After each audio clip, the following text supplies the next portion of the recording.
नमस्कार, ANB news देख रहे हैं आप और मैं हूं आपके साथ हितेंद्र। बुलेटिन का आगाज करेंगे। शिवसेना सांसद संजय राउत की पत्नी वर्षा राउत को पीएमसी बैंक धोखाधड़ी के मामले में ईडी ने 11 जनवरी को फिर से पूछताछ के लिए बुलाया है। इससे पहले 5 जनवरी को वर्षा राउत से ईडी पूछताछ कर चुकी है। सूत्र बताते हैं कि ईडी ने वर्षा राउत को पहला समन 24 नवंबर को हाजिर होने के लिए जारी किया था, जिसके बाद 11 दिसंबर और फिर 29 दिसंबर को पेश होने के लिए नोटिस दिया गया था। दरअसल राज्यसभा सदस्य संजय राउत के करीबी प्रवीण राउत को कुछ दिन पहले ही ईडी ने गिरफ्तार किया था। जांच में पता चला था कि प्रवीण राउत की पत्नी के बैंक खाते से संजय राउत की पत्नी वर्षा राउत के खाते में लेनदेन हुआ था। ईडी ने इसकी जांच की तो यह पाया कि यह लेनदेन 54 लाख रुपए का था। संजय राउत की पत्नी शक के घेरे में आ गई और इसी लेनदेन की जानकारी के लिए ईडी के अधिकारियों ने वर्षा राउत को नोटिस जारी किया था।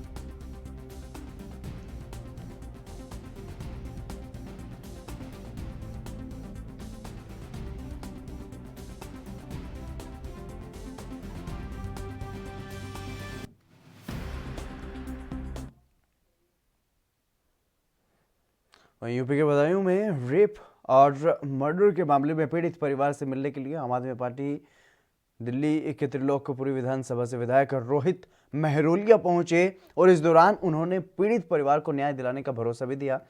आपको बता दें कि इस घटना के सामने आने के बाद से ही गांव में राजनेताओं का जमावड़ा भी लगा हुआ है।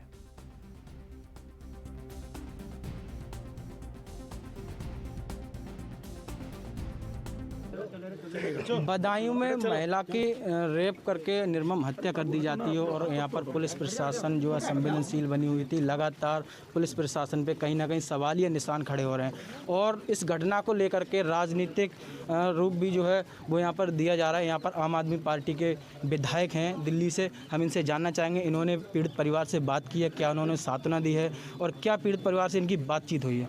तो देखिए, अब पीड़ित परिवार से मैंने अभी मुलाकात की है, बैठ के उनसे बात की है, तसल्ली से उनको ढांढस बताया, उनका अपने संवेदनाएं उनके सामने प्रकट की हैं। पूरा परिवार बड़े सदमे के अंदर है, वो अपनी आप बीती बता भी नहीं पा रहे हैं। मैंने उनके बच्चों से, बेटे से बात की है, उनकी बेटियों से बात की है, उस पीड़ित जो महिला जो रही है और उनके हस्बैंड से बात की है। बहुत सदमे में है पूरा परिवार और मैंने यही उनको सांत्वना दी है कि आपको जब तक न्याय नहीं मिलेगा, जब तक हम शांत बैठने वाले नहीं हैं और आप अपना हौसला रखिए। किसी के पुलिस प्रशासन के किसी के भी दबाव में आपको आने की ज़रूरत नहीं है और ये अपने आप में बहुत शर्मनाक बात है। उत्तर प्रदेश के अंदर दिन ब दिन जिस प्रकार से हौसले, मतलब अपराधियों के हौसले बुलंद हो रहे हैं, बलात्कारियों के हौसले बुलंद हो रहे हैं। अभी 3 महीने पहले की बात है कि हाथरस के अंदर जो इस तरह की घटना हुई थी, उसके अंदर किस प्रकार से पुलिस प्रशासन का फेलियर सामने आया। पूरा पुलिस प्रशासन बलात्कारियों को बचाने में लगा हुआ था। योगी सरकार बलात्कारियों को बचाने में लगी हुई थी। यदि हाथरस के अंदर तत्परता दिखाई जाती, यदि हाथरस के अंदर उन अपराधियों को तुरंत पकड़ कर उन पर सख्त कार्रवाई की जाती तो आज ये वारदात इस तरह की नहीं होती। आज उत्तर प्रदेश के अंदर पूरी तरीके से जंगल राज कायम हो चुका है। लोगों का भरोसा इस सरकार से उठ चुका है और ये जो सरकार है पूरी तरीके से संरक्षण दे रही है अपराधियों को, बलात्कारियों को। विधायक जी, बीजेपी की सरकार है और बीजेपी की सरकार में अगर कोई घटना घट जाती है, विपक्ष जब पीड़ित परिवार से उनके लिए सांत्वना देने पहुंचता है और उनकी मदद के लिए भरोसा दिलाता है, तो बीजेपी की सरकार के जो लोग हैं वो विपक्ष पे हावी हो जाते हैं। वो कहते हैं कि इस तरह की घटना इनके द्वारा ही कराई जा रही है। देखिए, ये अपना आप में बहुत ही शर्म की बात है कि एक तो उनकी सरकार के अंदर आए दिन इस तरह की वारदातें हो रही हैं और उनका पुलिस प्रशासन इस तरह के जो मामलों को छुपाने में लगा हुआ है। अपने आपराधिक जो मामले हैं उनकी संख्या को कम दिखाने के लिए रिपोर्ट ही नहीं दर्ज करते हैं। जब तो ये थे आम आदमी पार्टी से विधायक दिल्ली से, तो इनका साफ कहना है जब तक पीड़ित परिवार के लिए न्याय नहीं मिल जाता, ये हमेशा पीड़ित परिवार के लिए खड़े रहेंगे। कैमरा पर्सन सौरभ पाल के साथ मैं जय सिंह, एएनबी न्यूज़, बदायूं। बिहार की राजधानी पटना में सीएम नीतीश कुमार मीडिया से रूबरू हुए। इस दौरान उन्होंने राज्य की कानून व्यवस्था समेत अन्य मुद्दों पर अपनी प्रतिक्रिया दी। पूरे पुलिस विभाग का, इस पूरे गृह मंत्रालय के अंतर्गत जो पुलिस विभाग है, तो उसके अंतर्गत जो कुछ भी अन्य कई प्रकार के उनके काम, एक एक चीज को देखना चाहिए। एक बार अगर, 2 बार अगर कोई प्रेजेंटेशन में कुछ बात को रखते हैं और खास करके हम लोग क्राइम के बारे में, लॉ एंड ऑर्डर के बारे में चर्चा करते रहे हैं, या जो कुछ भी जो हम लोगों ने लागू किया शराबबंदी को, तो लेकिन उसके अलावे और सारी चीजें हैं उनको भी देखना बहुत जरूरी है। तो हमने पिछली बार कहा था कि हम आते रहेंगे, तो इसलिए पिछले सप्ताह आए थे, आज भी हम आ गए और आज आपको हम बता देते हैं कि आज हमने 2 चीजों को देखा है, एक तो सीआईडी को और दूसरा बीएमपी को। तो सीआईडी की भी बहुत बड़ी रिस्पॉन्सिबिलिटी है, अनेक प्रकार की जिम्मेवारी इस विभाग के अंतर्गत है, और जो क्राइम का जो फिगर है कि किस थाने में किस प्रकार का क्राइम हुआ, उसके पूरे आंकड़े उन्हीं के पास होते हैं। हम जीवन में ऐसे ही संतुष्ट कभी नहीं होते हैं, हम अपना काम करते रहते हैं, हम अपने से संतुष्ट हैं, हम दूसरे पर क्या करें? हम तो रोज किस लिए काम करते हैं? अगर खुद संतोष हो जाए कि सब चीज ठीक है तो क्यों करेगा? तो हमको तो प्रतिदिन इसी चीज को और शुरू से करना है, और इसलिए हम आप लोगों को बता दिए हैं कि अब एक बार जो हम बंद कर दिए 15 के बाद 3rd टेन्योर में कि भाई अब लोक शिकायत निवारण कानून बना दिए, तो जनता के दरबार में मुख्यमंत्री की आवश्यकता नहीं। लेकिन इधर महसूस हुआ कि लोगों को इसके चलते कष्ट हुआ है। भले ही 7 लाख लोगों से भी ज्यादा लोगों ने लोक शिकायत निवारण कानून का फायदा उठाया, तो अब उसको भी हम करेंगे। ये सिर्फ कोरोना वाला कुछ दिन का हो जाएगा, इसके बाद जो कि हम कल ही बात किए हैं बताएं, तो सब तो हम करते रहेंगे। हम ऐसे ही चैन से नहीं बैठने वाले, और हम तो आ करके अब दफ्तरों में देखेंगे, इसलिए कि कोई इत्मीनान से नहीं रह जाए। अगर हम नहीं आते थे, आप देखिए कितना सुंदर बिल्डिंग बना, तो आप ही लोग ना बताइए। सर आप स्वागत करेंगे उनका?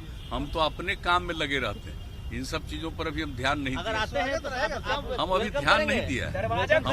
हमसे तो किसी ने कोई संपर्क नहीं किया, हमसे तो किसी ने कोई संपर्क नहीं किया, इसलिए इस पर हम क्या प्रतिक्रिया व्यक्त करें? ये सब चलता रहता, हर पार्टी में अंदर अंदर भी बहुत बात चलती रहती है, कोई किसी पर बोलता है, कोई किसी पर बोलता है, वो अपने अपने पार्टी का अंदरूनी मसला है। लेकिन इसके बारे में हमारे सामने किसी ने संपर्क नहीं किया है, इसलिए हम इन बातों।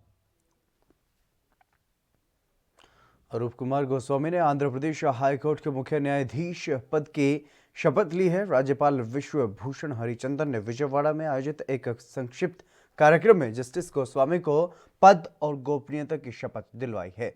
जस्टिस गोस्वामी इससे पहले सिक्किम हाईकोर्ट के चीफ जस्टिस के पद पर रह चुके हैं। पिछले हफ्ते ही उनका तबादला आंध्र प्रदेश के चीफ जस्टिस के तौर पर जस्टिस JK माहेश्वरी की जगह पर हुआ है, जो अब सिक्किम स्थानांतरित किए गए हैं। इस मौके पर मुख्यमंत्री YS जगनमोहन रेड्डी, मुख्य सचिव आदित्य नाथ दास भी कार्यक्रम में मौजूद रहे।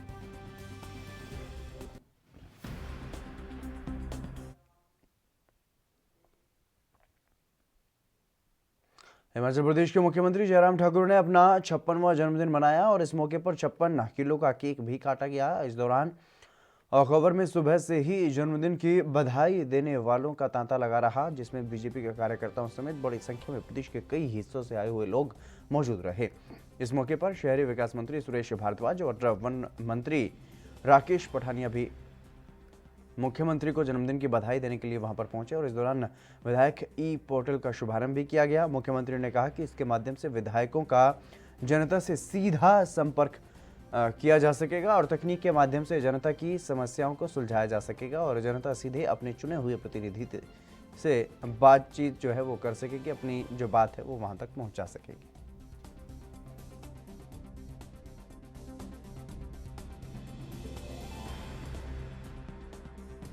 मैं आप सबके माध्यम से सभी प्रदेशवासियों का हृदय से आभार व्यक्त करता हूं, जो स्नेह सहयोग मुझे अपने जीवन में हिमाचल प्रदेश की जनता का मिला और उसकी वजह से मैं हिमाचल प्रदेश की जनता की सेवा करने में लगा हूं और ये स्नेह प्यार हमेशा मिलता रहे, ऐसे मैं ईश्वर से कामना करता हूं और हिमाचल प्रदेश प्रगति की राह पर आगे बढ़े, उसके लिए हम सब लोग काम करें। ईश्वर हमको शक्ति दे। जितनी भी इस तरह की विपदा के इस दौर में परिस्थितियां रही, उससे हिमाचल प्रदेश जल्दी बाहर निकले और बाहर निकल करके हिमाचल प्रदेश विकास के नए आयाम हासिल करें। ऐसी मैं आज के इस अवसर पर शिरोमणि अकाली दल बादल पार्टी के प्रधान सुखबीर सिंह बादल हल्का मलौर पहुंचे, जहां पर उन्होंने कार्यकर्ताओं के साथ मुलाकात की। नगर काउंसिल के चुनाव के लिए कार्यकर्ताओं को तैयार करने के दिशा निर्देश दिए गए और कुछ कार्यकर्ताओं को सम्मानित भी किया गया। सुखबीर बादल ने इस दौरान कांग्रेस और आम आदमी पार्टी पर जमकर निशाना साधा। उन्होंने कहा कि आम आदमी पार्टी खत्म हो चुकी है, अब मुकाबला कांग्रेस से है। वहीं सीएम कैप्टन पर उन्होंने जमकर भड़ास निकाली और किसानों के मसले पर केंद्र सरकार पर भी तंज कसा।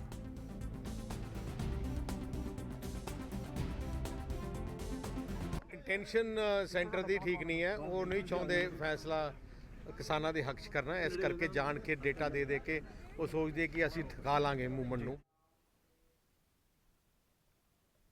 पंजाब के स्वास्थ्य मंत्री बलबीर सिंह सिद्धू एक धार्मिक कार्यक्रम में बरनाला के तपा शहर पहुंचे, जहां पर उन्होंने कोरोना वैक्सीन पर यह कहा है कि पंजाब के नागरिकों को अफवाहों से बचने की ज़रूरत है। स्वास्थ्य विभाग की तरफ से पंजाब में वैक्सीन स्टोर के लिए कोल्ड चेन बनाई गई है, जिसमें राज्य स्तर पर एक बैकिंग स्टोर बनाया गया है और पंजाब में 3 वैक्सीन स्टोर बनाए गए हैं। पंजाब के 22 जिलों के सरकारी अस्पतालों में 127 सेंटरों में कोरोना वैक्सीन के पुख्ता इंतजाम किए गए हैं। और कृषि कानूनों पर बलबीर सिंह सिद्धू ने यह कहा है कि कानूनों ने मोदी सरकार का असली चेहरा सामने ला दिया है। साथ ही उन्होंने यह भी कहा है कि पीएम मोदी किसान विरोधी हैं और किसानों, मजदूरों और छोटे दुकानदार के विरोधी हैं। वैक्सीन के स्टोर जी कोल्ड चेन साड़ी बनी हुई है, वो एक स्टेट लैवल पर असी बनाया है अपना स्टोर। उस तो बाद 3 रीजनल बनाए ने, एक हुशियारपुर ते अमृतसर ते फिरोजपुर। उस तो बाद जिन्ने 22 के 22 सारे हॉस्पिटल जोड़े अपने है ने जिलों के 127 जोड़े SDH ते CSC उत्थे है ने, तो 529 पॉइंट ने जिथे वैक्सीन लगाई जानी है। और बकायदा वो असी रिहर्सल जी इस तो पहला जी ड्राई रन कर चुके हैं। वो 3 जिले पहला लुधियाना शहीद भगत सिंह का जिला, वो अपना नवा शहर प्लस पटियाला। और वो बकायदा असी जोड़े बंद वैक्सीन लगनी है। किसानी बिलों के मोदी का जोड़ा असली चेहरा सीगा वह हो गया कि मोदी किसान विरोधी है, मजदूर विरोधी है, छोटे के आड़ती छोटे जोड़े दुकानदार विरोधी है। और उन्हें असल कारपोरेट सैक्टर के हत्थों से हिंदुस्तान बेचना शुरू करता। जिमें ईस्ट इंडिया कंपनी पहले इतने आई सी, वो व्यापार करने वास्ते आई सी, फिर हौली हौली सारे देश को गुलाम बना लिया और 200 साल हिंदुस्तान गुलाम रहा तो पंजाब सिर्फ 90 साल रहा। मोदी ने पहला नोटबंदी करके GST करके 370 धारा हटा के खत्म करके जोड़ा ये ड्रामा किया, वो शायद लोग नहीं बोलणगे, पर पंजाब के लोग गैरतमंद ने, अणख वाले ने। इन्होंने इस मूवमेंट को बहुत जोश ਨਾਲ चलाया। असी पूरी साड़ी पार्टी वालों, साड़ी सरकार वालों उन्होंने किसान जोड़ा अंदोलन आ पूरी। छत्तीसगढ़ सरकार की महत्वाकांक्षी योजना सुपोषण अभियान के लगातार बेहतर परिणाम सामने आ रहे हैं। इसी कड़ी में कांकेर जिले में वनांचल क्षेत्र पखांजूर के सामुदायिक स्वास्थ्य केंद्र में संचालित पोषण पुनर्वास केंद्र कुपोषित बच्चों के लिए वरदान साबित हो रहा है। कुपोषित बच्चों को इस केंद्र में नया जीवन मिल रहा है और ग्राम पंचायत आंक मेटा के आश्रित ग्राम चाकुरकल की कुपोषित बालिका मीनाक्षी कवाची को पोषण पुनर्वास केंद्र पखांजूर में भर्ती होने के बाद बेहतर देखभाल और संतुलित पौष्टिक आहार से कुपोषण से मुक्त होकर के अब हंसी खुशी अपने घर वो लौट चुकी हैं। बता दें कि पोषण पुनर्वास केंद्र में भर्ती रहने की अवधि का मीनाक्षी की माता को प्रतिदिन 150 रुपये की दर से 2250 रुपये की प्रोत्साहन राशि भी दी गई है। और अपनी बच्ची के स्वास्थ्य होने पर खुशी का इजहार करते हुए मीनाक्षी कवाची की माता ने छत्तीसगढ़ सरकार के प्रति धन्यवाद दिया और अपना आभार जताया और अन्य लोगों से भी अपने कुपोषित बालक बालिकाओं को भी पोषण पुनर्वास केंद्र में भर्ती कराने की अपील की।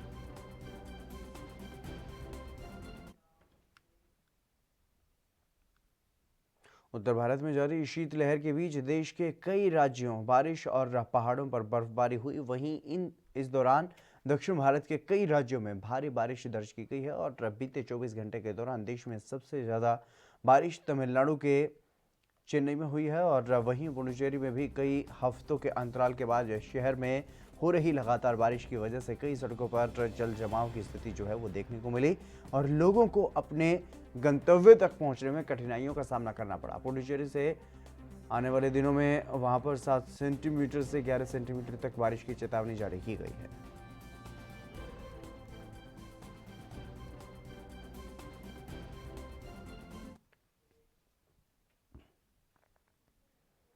देश के कई राज्यों में जहां कोरोना के मामले कम हो रहे हैं, वहीं केरल में ये चरम पर पहुंच गया है। राज्य में पिछले 7 दिनों में कुल 35,038 नए मामले सामने आए हैं। भारत सरकार के आंकड़ों के अनुसार रोज लगभग 5,000 नए मामले सामने आ रहे हैं। राज्य में बढ़ते मामलों को देखते हुए अब केंद्र ने राज्य में स्थिति का जायजा लेने के लिए उच्च स्तरीय टीम बनाई है और वहीं ये टीम जो है राज्य में ब्रिटेन से लौटे 6 लोगों में कोरोना वायरस के नए स्ट्रेन की पुष्टि के बाद अलर्ट जारी कर दिया गया है।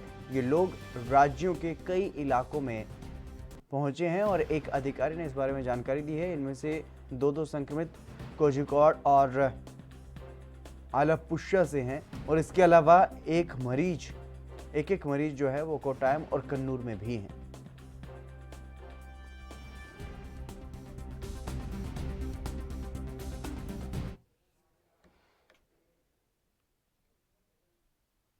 आंध्र प्रदेश के मुख्यमंत्री जगन मोहन रेड्डी ने राज्य में हिंदू मंदिरों पर हो रहे हमलों के बारे में कहा है कि जाति और धर्म के बीच दरारें पैदा करने की कोशिशें की जा रही हैं। सोशल मीडिया पर गलत प्रचार किया जा रहा है। कुछ लोग सरकारी योजनाओं का ध्यान भंग करने की कोशिश कर रहे हैं। मुख्यमंत्री ने यह भी कहा है कि कुछ लोगों को भगवान का डर नहीं है और न ही भगवान से भक्ति है। भगवान पर राजनीति कर रहे हैं, भगवान की मूर्तियों के साथ छेड़छाड़ कर रहे हैं, मूर्तियों को क्षतिग्रस्त करके येलो मीडिया के जरिए गलत प्रचार किया जा रहा है। और क्या ये लोग इंसान हैं? उन्होंने ये भी सवाल पूछा है। उन्होंने कहा है कि कुछ लोग जाति और धर्म के बीच दरार पैदा कर रहे हैं। ऐसे मामलों की जांच करने की नौबत हम पर आई है। भगवान की मूर्ति क्षतिग्रस्त करने से किसको लाभ होगा? लोगों की भावनाओं को ठेस पहुंचाकर गलत प्रचार करने से किसका फायदा होगा? किस लक्ष्य को रख करके ऐसा गलत काम किया जा रहा है? इस प्रकार की हरकतों को लोगों को हमेशा देखते रहना चाहिए।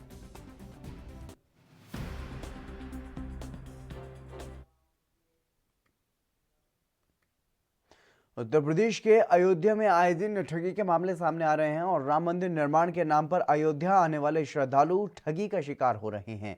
श्री राम जन्मभूमि के आसपास ठगी करने के मामले अब बढ़ने लगे हैं। बिहार के श्रद्धालुओं से 5,100 रुपए की वसूली का मामला अब सामने आया है, जिसको लेकर के ट्रस्ट कार्यालय प्रभारी प्रकाश गुप्ता ने चिंता व्यक्त की है और उन्होंने कहा है कि ऐसे कार्यों से अयोध्या की छवि धूमिल होती जा रही है। साथ ही चेतावनी भी दी है कि ऐसे व्यक्ति अपने इस संस्थान को तत्काल बंद कर दें, अन्यथा उनके खिलाफ सख्त कार्रवाई की जाएगी।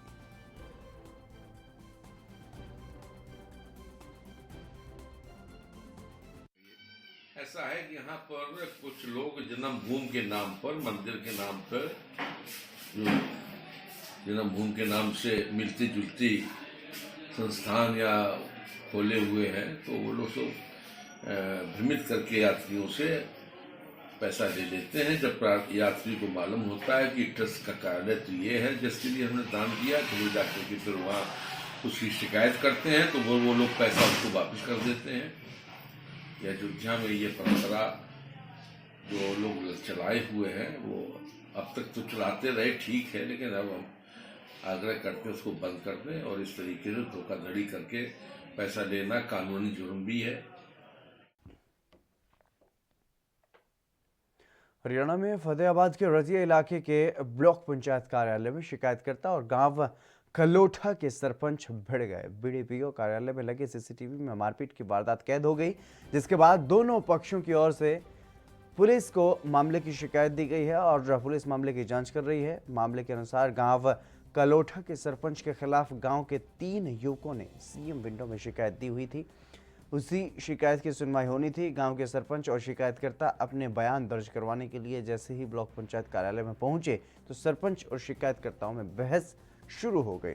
इसके बाद बहस मारपीट में तब्दील हो गई और दोनों आपस में भिड़ गए। ब्लॉक पंचायत कार्यालय में एसपीओ उमेद सिंह ने ये बताया है कि गांव के सरपंच और शिकायतकर्ता के बीच मारपीट हुई है।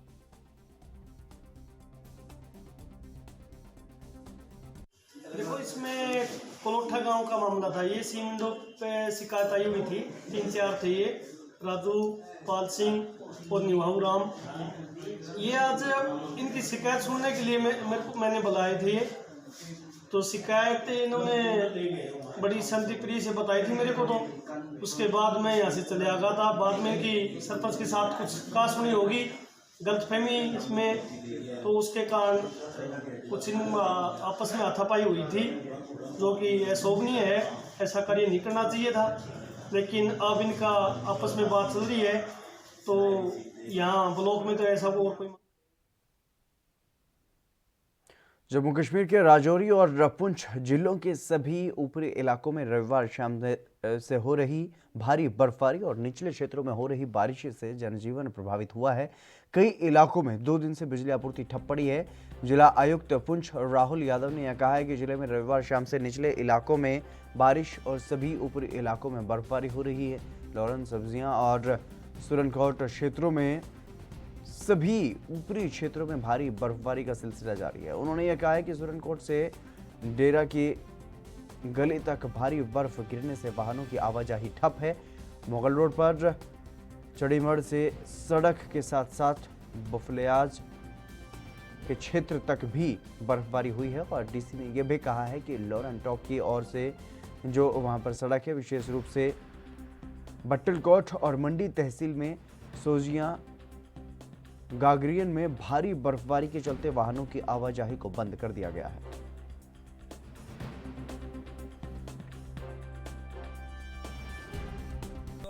लोअर मंडी एरिया है, यहाँ जो हाई रीचेज है हमारा डिस्ट्रिक्ट पुंछ के, यहाँ कंटिन्यू स्नोफॉल हो रहा है और काफ़ी ज़ोरों शोरों से स्नोफॉल यहाँ हो रहा है। और जितनी भी हमारी रोड थी, ये फिर मेन रोड जो मंडी से लोरन वाली रोड ये ब्लॉक हो गई थी, सब्जियाँ रोड ब्लॉक हो गई थी। और जो हमारा दूसरा रोड है ऊपर बटलकोट सदाम पथरी बेला वाला सब रोड ब्लॉक हो गई थी। और हमारी मशीनरी जो है वो कंटिन्यू हमें डिप्लाई कर रखी है रोड की। हमने इस एडवाइजरी को देखते हुए हमारी मशीनरी काफ़ी हाई अलर्ट पर रखी हुई थी। हमने जैसे स्नोफॉल स्टार्ट हुआ तो हमने ड्यूरिंग स्नोफॉल कंटिन्यू हमारी मशीनरी डिप्लाई कर दी स्नो क्लियरेंस के लिए।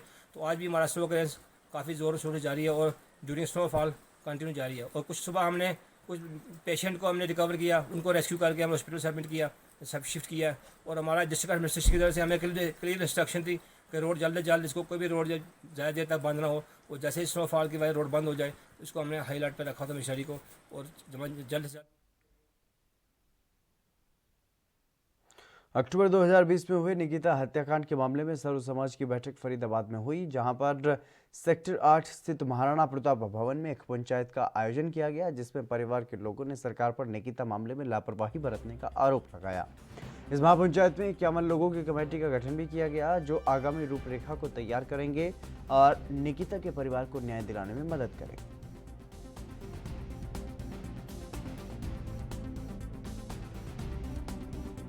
देखिए, आज एक महापंचायत बुलाई गई थी क्योंकि जो हमारा एजेंडा था निकिता की शहादत को लेकर कि कम से कम परिवार में एक नौकरी मिले, परिवार को आर्थिक सहायता मिले, निकिता तोमर के नाम पर कॉलेज का नाम रखा जाए, परिवार की सुरक्षा की जिम्मेदारी सरकार ले और दोषियों को फांसी हो, ये हमारा एजेंडा।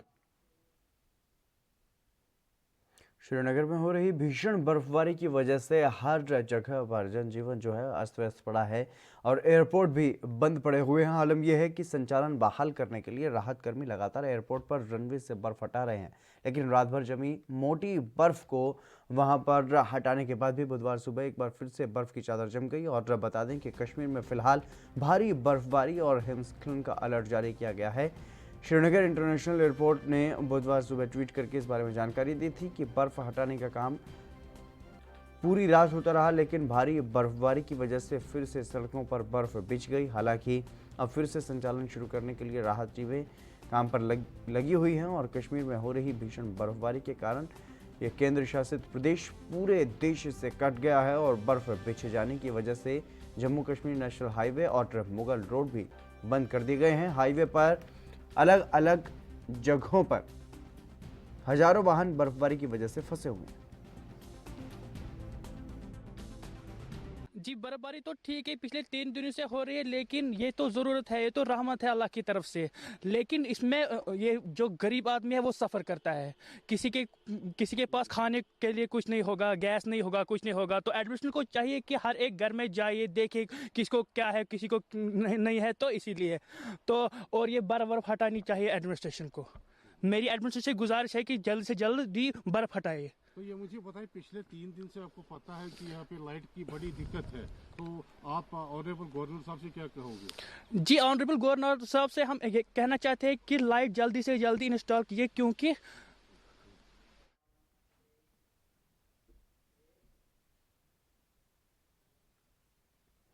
जम्मू में यात्रियों किराए में वृद्धि और गाड़ियों के दस्तावेजों के नवीनीकरण पर लगने वाले जुर्माने को माफ करने समेत अन्य मांगों को लेकर के ट्रांसपोर्टरों ने बुधवार को चक्का जाम रखा और all J&K transport welfare association के आह्वान पर हुई इस हड़ताल के दौरान सभी निजी बसें, मिनी बसें और थ्री व्हीलर सड़कों से नदारद रहे। इसके चलते लखनपुर से लेकर के कश्मीर के अंतिम छोर उड़ी तक यात्री वाहन सड़कों पर नहीं उतरे और जम्मू शहर में ट्रांसपोर्टरों ने सरकार के प्रति रोष जाहिर किया और जगह जगह पर प्रदर्शन किए गए। कुछ जगहों पर मिनी बस चालकों ने बसों की छत पर चढ़कर के सरकार विरोधी नारेबाजी की, तो वहीं इन प्रदर्शनकारियों ने सड़कों पर टायर जलाकर के नारेबाजी की और एसोसिएशन ने फिलहाल एक दिन की हड़ताल का आह्वान किया था, लेकिन शाम को हड़ताल पर आगे का फैसला लिया जाना।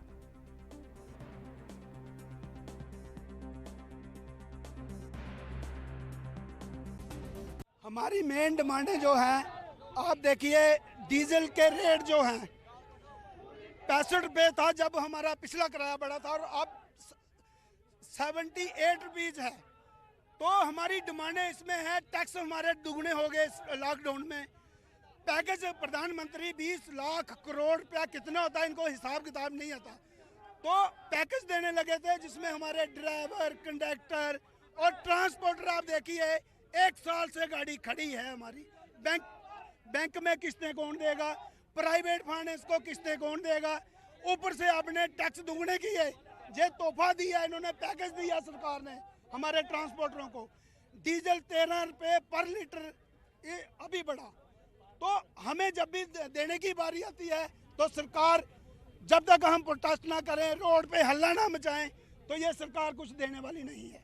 तो मैं अपील करूंगा गवर्नर साहब से कि हमारी तरफ ध्यान दीजिए, इतना बड़ा ट्रेड है, रेवेन्यू देते हैं।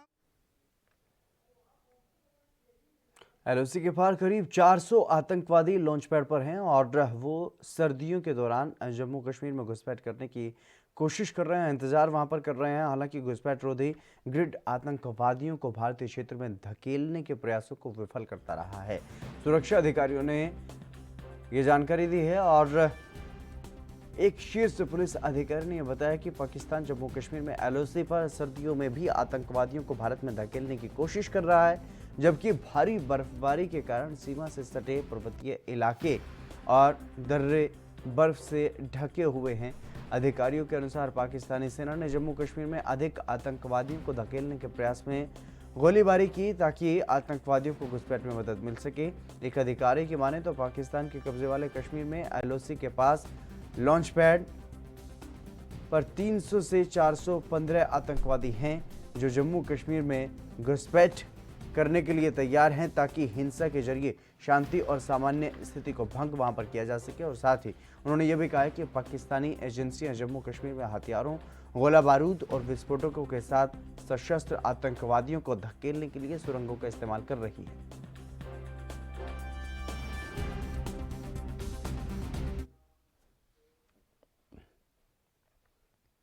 उत्तर प्रदेश के बहराइच में कांग्रेस पार्टी के संगठन सृजन अभियान में पूर्व मंत्री नसीमुद्दीन सिद्दीकी मुख्य अतिथि के रूप में पहुंचे और कार्यक्रम में सिद्दीकी ने बीजेपी सरकार पर जमकर निशाना साधा।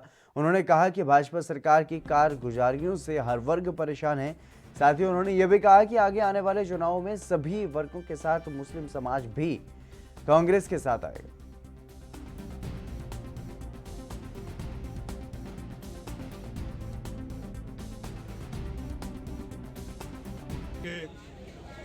यहाँ की जनता, इस प्रदेश की जनता, इस देश की जनता भारतीय जनता पार्टी के कारगुजारियों से बहुत नाराज है और जो क्षेत्रीय पार्टियां हैं वो बहुत धोखा दे चुकी, उनके साथ नहीं बल्कि कांग्रेस पार्टी के साथ खड़े हैं।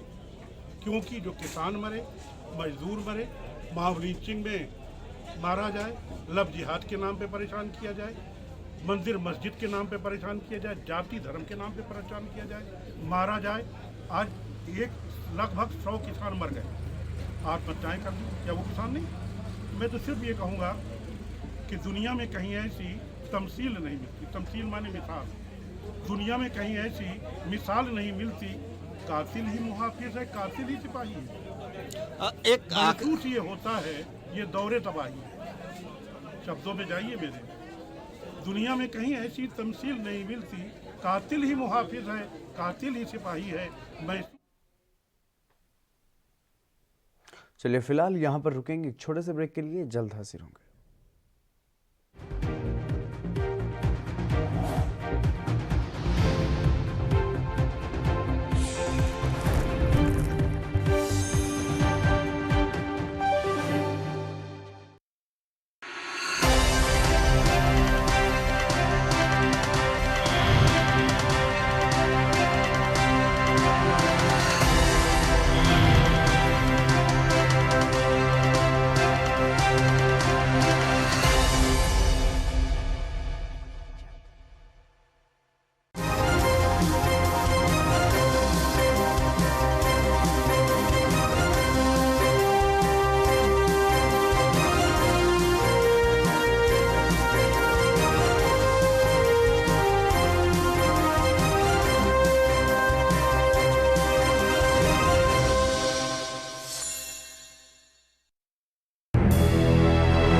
लखनऊ से लेकर चंडीगढ़ तक, मुंबई से लेकर रायपुर तक, क्या है राजनीति की हलचल, क्या है समाज का मिजाज। राजधानी लाइव, हमारी नजर, आपका फैसला, हर रोज सुबह 8 बजे सिर्फ ANP न्यूज पर।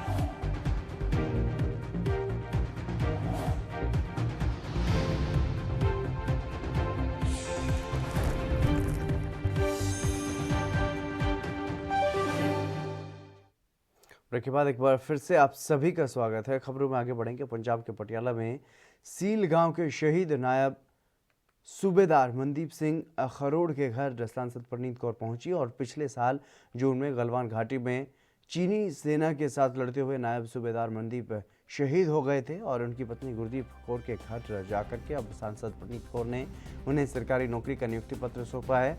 इस अवसर पर लखनऊ निर्वाचन क्षेत्र से विधायक मदन लाल जलालपुर भी उपस्थित रहे।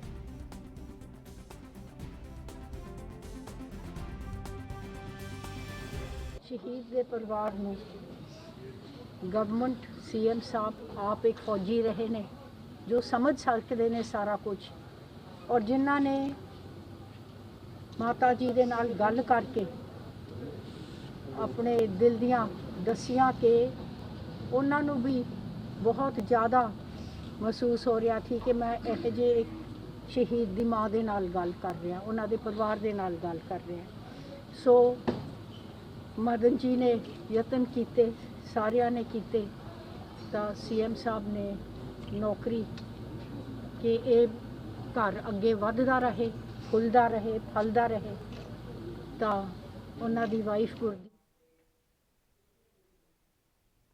चीन के राष्ट्रपति शी जिनपिंग ने अपने जवानों को ये आदेश दिया है कि वो युद्ध के लिए तैयार रहें और सेकंड में एक्शन हो इस तरह की तैयारी करें। तीनों सेनाओं के सर्वोच्च कमांडर जिनपिंग की तरफ से यह आदेश ऐसे वक्त पर दिया गया है जब चीन के साथ भारत और अमेरिका की तनातनी चल रही है। चीनी राष्ट्रपति के इस आदेश के बाद चीन की सेना पीपल्स लिबरेशन आर्मी के जवानों ने LAC पर तैनात भारतीय जवानों से कुछ ही दूरी पर तिब्बत स्वायत्त क्षेत्र में युद्ध की तैयारी शुरू कर दी है और चीन की सरकारी मीडिया ग्लोबल टाइम्स ने PLA के जवानों के सैन्य अभ्यास से करते हुए एक वीडियो को शेयर किया है। इस वीडियो में 5000 मीटर की ऊंचाई पर PLA के जवान फायरिंग करते हुए और बम बरसा करके अभ्यास करते हुए नजर आ रहे हैं।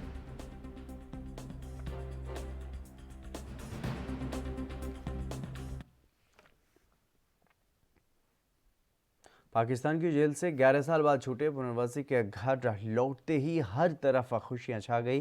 शहर में पहुंचते ही प्रशासन के साथ ही सगे संबंधियों ने भी गर्मजोशी से उनका स्वागत किया और प्रभारी जिलाधिकारी अविनाश सिंह ने गुलदस्ता, बुके और मिठाई भेंटकर पुनर्वासी को और उनके परिजनों को शुभकामनाएं दी और इस दौरान प्रशासन और पुलिस अधिकारियों ने उन्हें हर संभव मदद करने का आश्वासन भी दिया। इसके बाद पुनर्वासी अपनी बहन और जीजा के साथ भरूहना स्थित अपने घर गया और वहां भी पास पड़ोस के लोग उन्होंने खुशी से उनका स्वागत किया।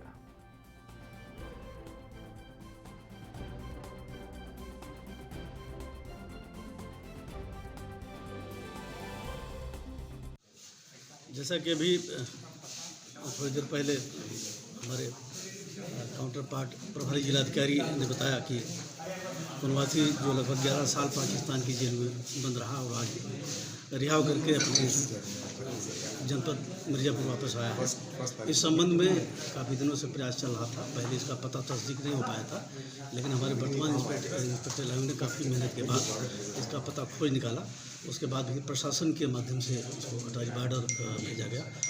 भाई इसके बहन बहनोई और साथ में हमारा फोर्स भी गया था। फंसीलाल पुत्र कुंदर लाल जो कि हमारे सिटी विकासखंड के भरूना गांव के रहने वाले थे, लगभग वर्ष 2009 के करीब ये पाकिस्तान चले गए थे और भटकते हुए, और वहाँ पर लंबी समय तक वो जेल में रहे। और जब इसके बारे में जानकारी प्राप्त हुई तो प्रदेश सरकार और केंद्र सरकार से पत्राचार करने के बाद पुलिस अधीक्षक महोदय और जिलाधिकारी महोदय के माध्यम से पत्राचार किया गया। उसके फलस्वरूप आज वो है पाकिस्तान की जेल से रिहा होकर अपने देश में आए, अपने प्रदेश में आए और आज जो है वो अपने घर पहुँच चुके हैं। और निश्चित रूप से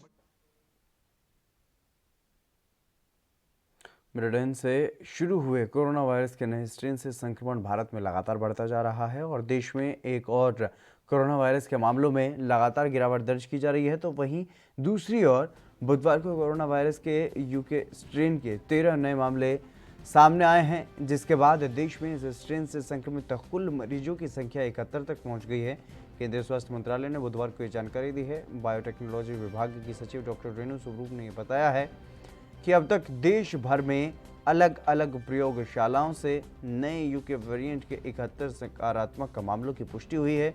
मंगलवार तक देश में 58 मामले ही सामने आए थे। केंद्रीय स्वास्थ्य मंत्रालय ने यह भी बताया कि कोरोना वायरस के नए स्ट्रेन से संक्रमित पाए गए सभी लोगों को उनके राज्यों में सिंगल रूम आइसोलेशन में रखा गया है।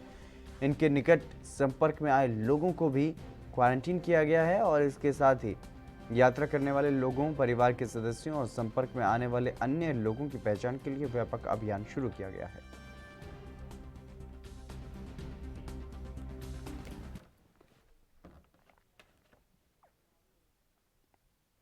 भारत के विदेश मंत्री एस जयशंकर मंगलवार को 3 दिन की यात्रा पर कोलंबो पहुंचे हैं और जहां वो श्रीलंका के शीर्ष नेतृत्व के साथ द्विपक्षीय संबंधों पर विस्तार से चर्चा करेंगे।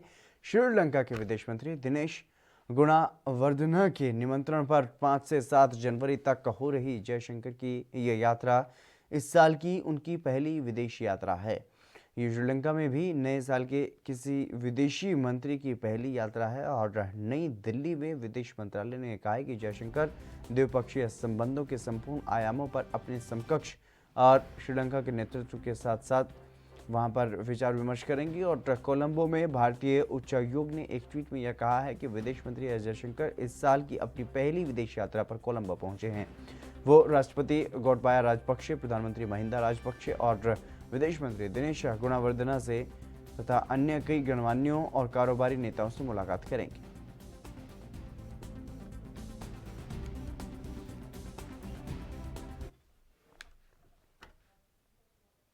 अमेरिका और चीन के बीच चल रहे तनाव के बीच अमेरिकी राष्ट्रपति डोनाल्ड ट्रंप ने चीन को एक और बड़ा झटका दिया है। ट्रंप ने चीन की 8 सॉफ्टवेयर एप्लीकेशन के लेन-देन पर प्रतिबंध लगाने के आदेश पर हस्ताक्षर कर दिए हैं।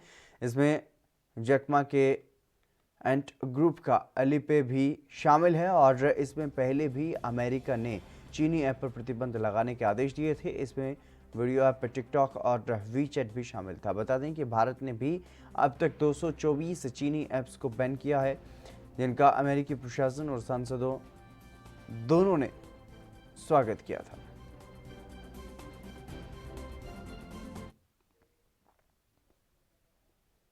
देश में पेट्रोल डीजल की कीमत में करीब 29 दिन तक शांति रहने के बाद बुधवार को भारी बढ़त दर्ज की गई है। राजधानी दिल्ली में बुधवार को पेट्रोल प्रति लीटर 26 पैसे बढ़कर के 83.97 रुपये पर चला गया है और डीजल की अगर बात की जाए तो 25 पैसे महंगा हो गया है। 74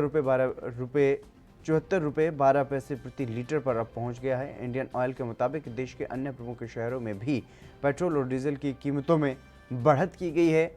मुंबई में पेट्रोल 90.6 रुपये लीटर और डीजल 80.78 रुपये लीटर। कोलकाता में पेट्रोल 85.44 रुपये और डीजल 77.7 रुपये लीटर और चेन्नई में पेट्रोल 86.75 रुपये और डीजल 79.46 रुपये लीटर हो गया है। दरअसल अंतर्राष्ट्रीय बाजार में हाल के दिनों में कच्चे तेल में मजबूती का रुख देखा गया है। लंदन के ब्रेंट क्रूड का रेट 53.89 प्रति बैरल तक चला गया है, जबकि अमेरिकी WTI क्रूड का रेट भी $50 से ऊपर है।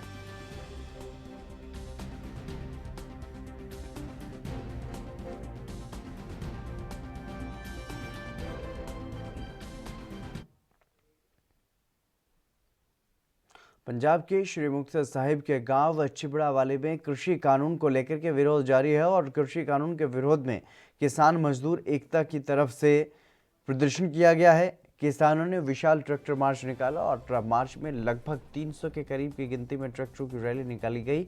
इस ट्रैक्टर ट्रॉली मार्च में अलग अलग गांव के किसानों और मजदूरों ने भाग लिया। इस मौके पर किसानों ने बताया कि पिछले 1 महीने से ज़्यादा हो चुका है, लेकिन कृषि कानून वापस नहीं लिए जा रहे हैं। जब तक कृषि कानून वापस नहीं लिए जाते, इसी तरह से प्रदर्शन जारी रहेंगे। हाँ जी, असी सारे चिबड़ा वाली पिंड और समੁੱਚੀ ਭਾਗਸਰ ਜੈਲ ਦੇ ਪਿੰਡ ਹੈ ਜਿਹੜੇ ਸਾਰੇ ਕਾਲੇ ਕਾਨੂੰਨ ਵਾਪਸ ਕਰਾਉਣ ਲਈ ਮੁਕਤਸਰ ਸ੍ਰੀ DC ਸਾਹਿਬ ਦੇ ਮੈਮੋਰੰਡਮ ਦੇਣ ਜਾ ਰਹੇ ਹਾਂ। ਉਸ ਤੋਂ ਬਾਅਦ ਮੈਮੋਰੰਡਮ ਦੇਣ ਤੋਂ ਬਾਅਦ ਅਸੀਂ ਦਾਣਾ ਮੰਡੀ ਮੁਕਤਸਰ ਜਾਵਾਂਗੇ, ਜਿੱਥੇ ਸਾਨੂੰ ਮਤਲਬ ਕਿ ਵੀ ਆੜ੍ਹਤੀਆਂ ਦਾ ਵੀ ਸਹਿਯੋਗ ਪੂਰਾ ਹੈ ਔਰ ਸਾਨੂੰ ਨਾਲ ਸਾਡੀ ਉਹ ਵੀ ਮਦਦ ਕਰਨਗੇ ਹਰ ਤਰ੍ਹਾਂ ਦੀ, ਔਰ ਕਾਲੇ ਕਾਨੂੰਨ ਵਾਪਸ ਲੈਣ ਦੀ ਖਾਤਰ ਅਸੀਂ ਸਰਕਾਰ ਨੂੰ ਮਜਬੂਰ ਕਰਾਂਗੇ। ਇਸ ਦਾ ਅਸੀਂ ਇਹੀ ਸੁਨੇਹਾ ਦੇ ਰਹੇ ਹਾਂ ਮੋਦੀ ਨੂੰ ਕਿ ਸਾਡੀ ਜੋ ਕਿਸਾਨ ਹੈ ਅਸੀਂ ਜਾਗ ਚੁੱਕਿਆ ਹੈ ਤੇ ਅਸੀਂ ਸਾਰਾ ਆਪਦਾ ਇੱਕਾ ਦਿਖਾ ਰਹੇ ਹਾਂ ਅੱਜ ਰੈਲੀ ਦੇ ਥਰੂ ਜੀ। ਕਿੰਨੇ ਪਿੰਡਾਂ ਦਾ ਇਕੱਠ ਹੈ? ਇਹ ਨੇੜੇ ਜਿੰਨੇ ਸਾਡੇ ਪਿੰਡ ਹੈ ਜੀ, ਸਾਰੇ ਪਿੰਡ ਤਕਰੀਬਨ ਖੁੰਨਣਾ, ਚੁਬੜਾ ਵਾਲੀ, ਨਾਨਕਪੁਰਾ, ਮਾਹਵੱਦਰ, ਖੁੰਨਣ ਕਲਾਂ, ਗੰਦਣਾ, ਬਾਂਬਾ, ਸਾਰੇ ਪਿੰਡਾਂ ਦੇ ਸਾਰੇ ਸ਼ੇਰੇ ਵਾਲਾ। ਅੰਦਾਜ਼ਾ ਕਿੰਨਾ ਟਰੈਕਟਰ ਹੋਊ? ਟਰੈਕਟਰ 400 ਦੇ ਪਲੱਸ ਹੋਊਗਾ ਜੀ। ਕਿੱਥੋਂ ਨਹੀਂ ਹੋ ਕੇ कितने जाए? वहीं उत्तर प्रदेश के बुलंदशहर में अब जूतों पर भी जाति लिखे जाने का मामला सामने आया है। यहां पर एक जूता विक्रेता ऐसे जूते बेच रहा था जिनके सोल के नीचे जाति का नाम लिखा हुआ था। जब इसका विरोध शुरू हुआ तो दुकानदार और लोगों में आपसी नोकझोंक हुई और बाद में पुलिस ने आरोपी दुकानदार को गिरफ्तार कर लिया। दरअसल बुलंदशहर जनपद में अब जूतों पर जाति का रंग चढ़ गया है।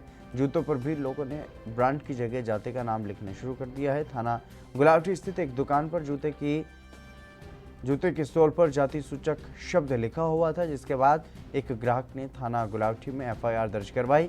इस प्रकरण में वर्तमान विधि व्यवस्था के अनुसार जो सुसंगत था वो कार्रवाई की गई। वहीं दुकान संचालक का ये कहना है कि वो दिल्ली से जूते खरीद करके लाते हैं और यहाँ पर लाकर के अपनी दुकान पर बेचते हैं। इसके अलावा वो कुछ नहीं जानता। और उधर पुलिस ने आरोपी दुकानदार को गिरफ्तार भी कर लिया है और इस मामले की अब जांच की जा रही है। ये किस फैक्ट्री में बनते हैं और उस पर जाति सूचक शब्द क्यों लिखा गया है।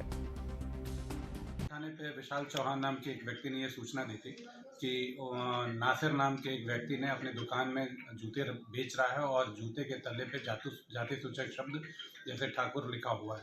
इस सूचना के आधार पर थाना गुलावटी पर एक अभियोग पंजीकृत किया गया है, जिसकी विवेचना की जा रही है। विवेचना में जो भी साक्ष्य प्रकाश में आएंगे, जो भी यूपी के जालौन में जमीनी पट्टों पर हुए अवैध कब्जों को मुक्त कराने की मांग को लेकर के किसानों ने प्रदर्शन किया और जिला अधिकारी कार्यालय पहुंचकर के किसानों ने नारेबाजी करते हुए अपनी मांगों को लेकर सिटी मजिस्ट्रेट को मुख्यमंत्री के नाम ज्ञापन सौंपा। भूमिहीन परिवारों ने बताया है कि गांव के 175 दलित किसानों को साल 2008 में सरकारी पट्टों के रूप में भूमि आवंटित की गई थी। उस भूमि पर गांव के दबंग यादव जाति के लोगों ने कब्जा कर लिया और जिससे सभी किसान भूमिहीन हो गए हैं। केवल जमीन का कागज किसानों के हाथ में है, जबकि इस जमीनी पट्टे पर PM किसान निधि के 2000 रुपये और सूखा राहत तो पीड़ित लोगों को मिलता है, लेकिन जमीन दबंगों के चंगुल से मुक्त नहीं हो पा रही है। किसानों ने मुख्यमंत्री से जमीन का जो कब्जा किया हुआ है जिन लोगों ने, दबंगों ने, उनसे मुक्त कराने की गुहार लगाई है।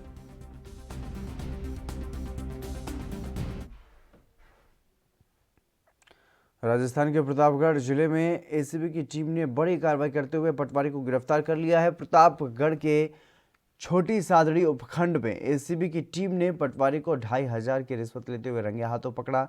ACB ने डीएसपी हिरम जोशी ने ये बताया है कि पटवारी ने एक किराए के मकान में दफ्तर लगा रखा है और जहां सभी सरकारी कागजात रखे हुए हैं। बता दें कि रजिस्ट्री के लिए 2500 की रिश्वत लेते हुए पटवारी को रंगे हाथों गिरफ्तार किया गया।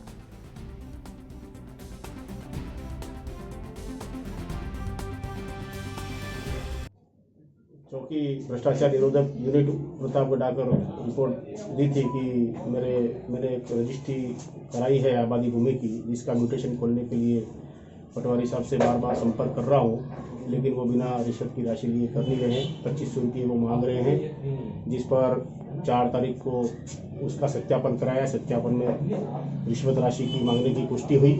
आज शेर सिंह परिवादी से जो इन्होंने छोटी सादड़ी में अपने घर एक किराए के मकान में ऑफिस बना रखा है, जहाँ पर पटवार मंडल के सारे रिकॉर्ड वगैरह पड़ा है, वहीं पर बैठकर ये पटवारी का कार्य करते हैं। 2 पटवार मंडल हैं इनके पास, वहाँ 2500 रुपये की राशि।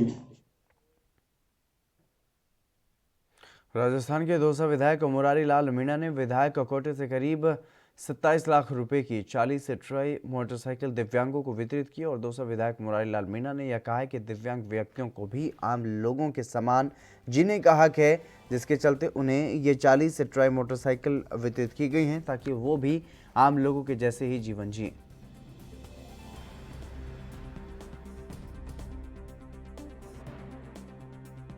जो कितने लोगों को साइकिल देखो, विधानसभा क्षेत्र दौसा के अंदर जितने भी हमारे दिव्यांग भाई हैं, हमारा ये सोच था अब वो भी अपना जीवन अच्छी तरह जी सके, अच्छी तरह आ जा सके। उसी के तहत विधायक कोटे से मैंने अनाउंस किया था कि प्रत्येक दिव्यांग को ट्राई साइकिल स्कूटी दी जाएगी। आज करीब 40 दिव्यांगों को स्कूटी का वितरण किया जा रहा है, जिनकी कीमत करीब 28,000 है। विधानसभा क्षेत्र दौसा के अंदर और भी जो दिव्यांग बच गए, सबको आने वाले 2-3 सालों में स्कूटी उपलब्ध करवाएंगे, ये मेरा सोच है। और साथ साथ में पूरे प्रदेश के अन्य विधायकों से मैं अपील करना चाहूँगा कि वो भी जो दिव्यांग उनके क्षेत्र में सबको अपने विधायक कोटे से स्कूटी का वितरण करें, ताकि वो अपना जीवन सुलभ तरीके से आसानी से जी सके। आपने छत्तीसगढ़ के कैबिनेट मंत्री गुरु अब बलौदाबाजार के भाटापारा के दौरे पर रहने वाले हैं। वहां पर अगर बात की जाए तो लोक स्वास्थ्य यांत्रिकी एवं ग्रामोद्योग मंत्री गुरु रुद्र कुमार 7 जनवरी को बलौदाबाजार भाटापारा जिले के दौरे पर रहेंगे और वहां पर आयोजित स्थानीय कार्यक्रम में शामिल होंगे। निर्धारित कार्यक्रम के अनुसार मंत्री गुरु रुद्र कुमार रायपुर स्थित अपने आवास सतनाम सदन से 7 जनवरी को दोपहर 12:30 बजे प्रस्थान करेंगे और 1:10 पर सिमगा विकासखंड में ग्राम तुलसी पहुंचेंगे। वहां पर आयोजित गुरु घासीदास जयंती कार्यक्रम में शामिल होंगे। इसके बाद मंत्री अन्य कार्यक्रमों में शामिल होकर रायपुर के लिए प्रस्थान करेंगे।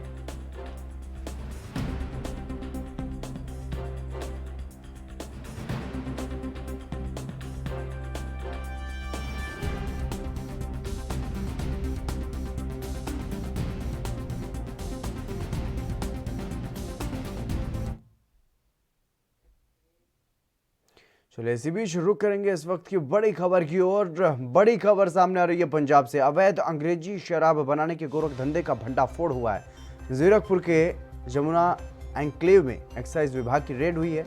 अंग्रेजी शराब की खाली बोतलें डिब्बे बरामद किए गए हैं। 6 पेटी अवैध अंग्रेजी शराब भी बरामद की गई। 5 लोगों को यहां से गिरफ्तार किया गया है। ये बड़ी खबर। विनीत कपूर हमारे संवाददाता फोन लाइन पर हमारे साथ जुड़ गए हैं अधिक जानकारी के साथ। विनीत, क्या कुछ जानकारी मिल पा रही है इस पूरे मामले को लेकर के? अवैध तरीके से अंग्रेजी शराब यहां पर बनाई जा रही थी। देखिए, यहाँ पर शराब जो है उसकी बोटलिंग की जाती थी। जिस तरह से जमुना एन्क्लेव का ये इलाका है, यहाँ पर एक शोरूम जो है वो इन तस्करों ने लिया हुआ था और यहाँ पर ये दिल्ली से खाली बोतलें अंग्रेजी शराब की लेकर आते थे।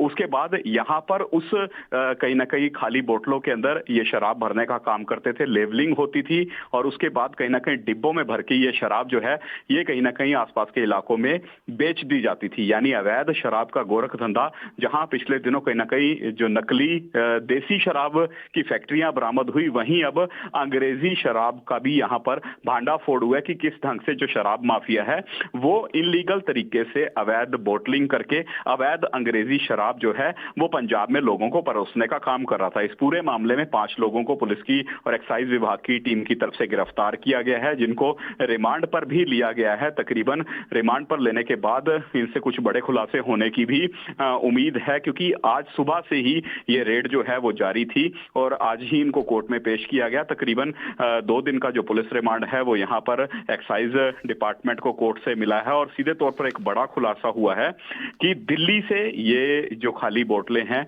और जो डिब्बे हैं शराब के वो चंडीगढ़ लाया करते थे जीरकपुर में। ये कहीं ना कहीं इसकी अवैध बोटलिंग करके फिर आगे शराब बेचने का काम ये तस्कर जो है यहाँ पर करते हुए नजर आए थे और आने वाले दिनों में कुछ और बड़े खुलासे हो सकते हैं। भारी मात्रा में इनसे खाली बोतलों की, डिब्बों की भी रिकवरी होती नजर आई है और ये भी जानकारी मिल पा रही है कि 6 पेटियां अंग्रेजी अवैध शराब की भी एक्साइज डिपार्टमेंट को इनके पास से रिकवर हुई है। जी विनीत, तमाम जानकारी देने के लिए बहुत शुक्रिया आपका। तो ये बड़ी खबर सामने आई है पंजाब से। पंजाब के जीरकपुर में अंग्रेजी शराब की खाली बोतलें, डिब्बे बरामद किए गए हैं। ये भंडाफोड़ हुआ है। 6 पेटी अवैध अंग्रेजी शराब की जो पेटियां हैं वो बरामद यहाँ पर की गई हैं और 5 लोग गिरफ्तार किए गए।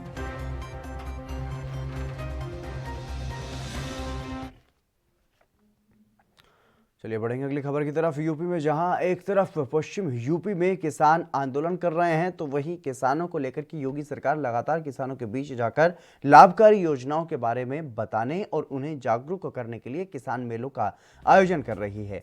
मिर्जापुर के सिटी ब्लॉक में योगी सरकार की तरफ से किसान कल्याण मिशन के अंतर्गत मेले की शुरुआत की गई। जनपद में 3 ब्लॉक में वहां पर मेला लगाया गया है। मुख्य कार्यक्रम सिटी ब्लॉक में आयोजित किया गया है जहां पर योगी सरकार में ऊर्जा मंत्री रमाशंकर पटेल और बीजेपी विधायक रत्नाकर मिश्रा ने भी भाग लिया है। दोनों ने किसान मेलों का निरीक्षण किया और मंच से मौजूद किसानों को संबोधित भी किया।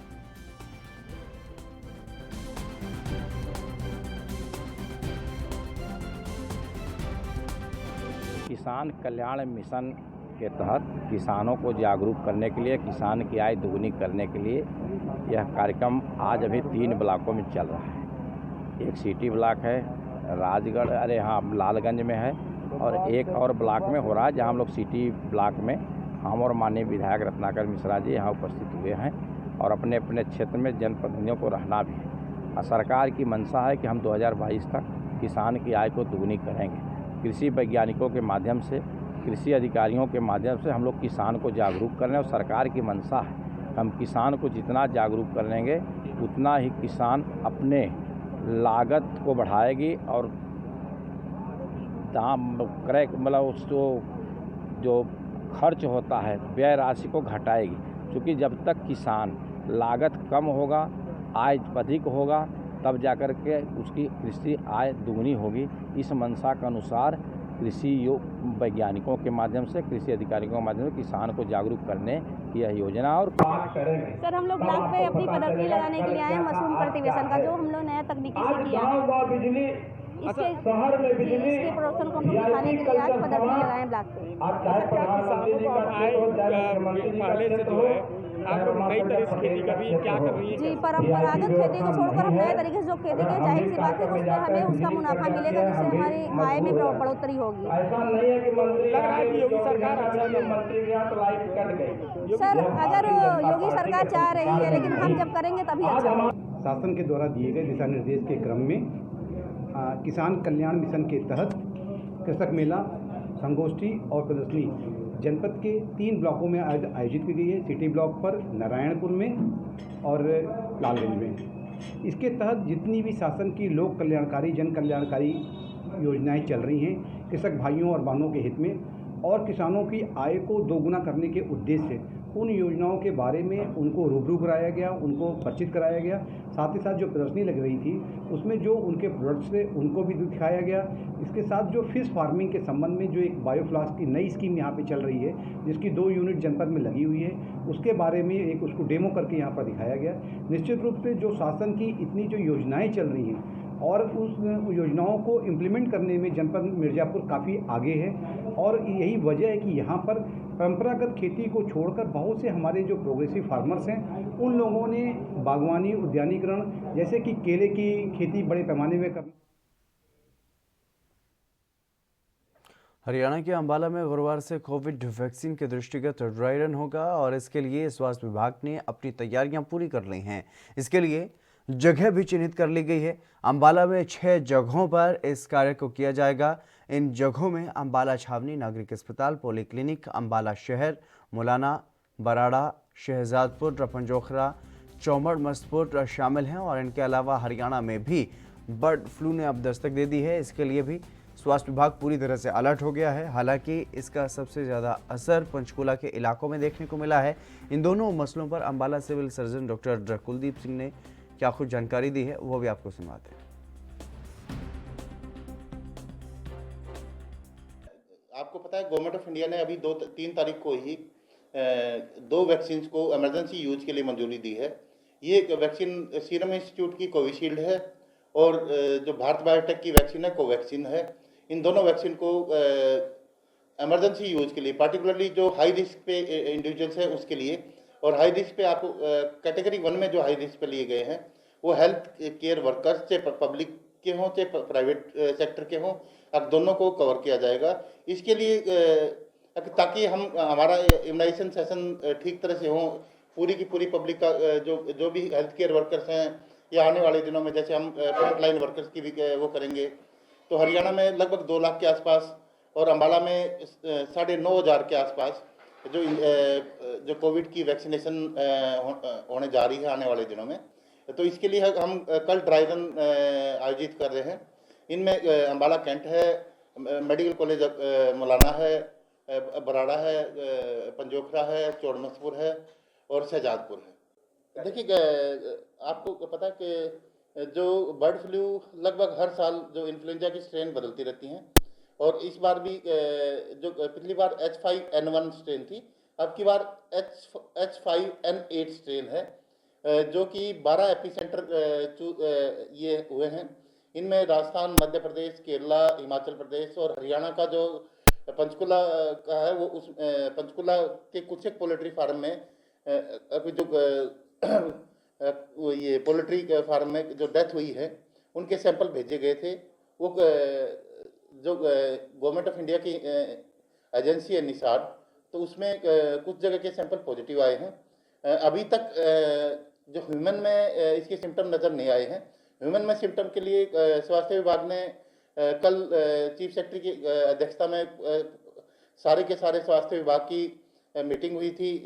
वीडियो कॉन्फ्रेंसिंग के जरिए एक हाई अलर्ट डिक्लेयर कर दिया गया कि जो अगर मान लो इसमें सिम्टम वही होते हैं कि इसमें हेडेक, साथ के साथ रनिंग नोज, गला का खराब होना, लगातार खांसी।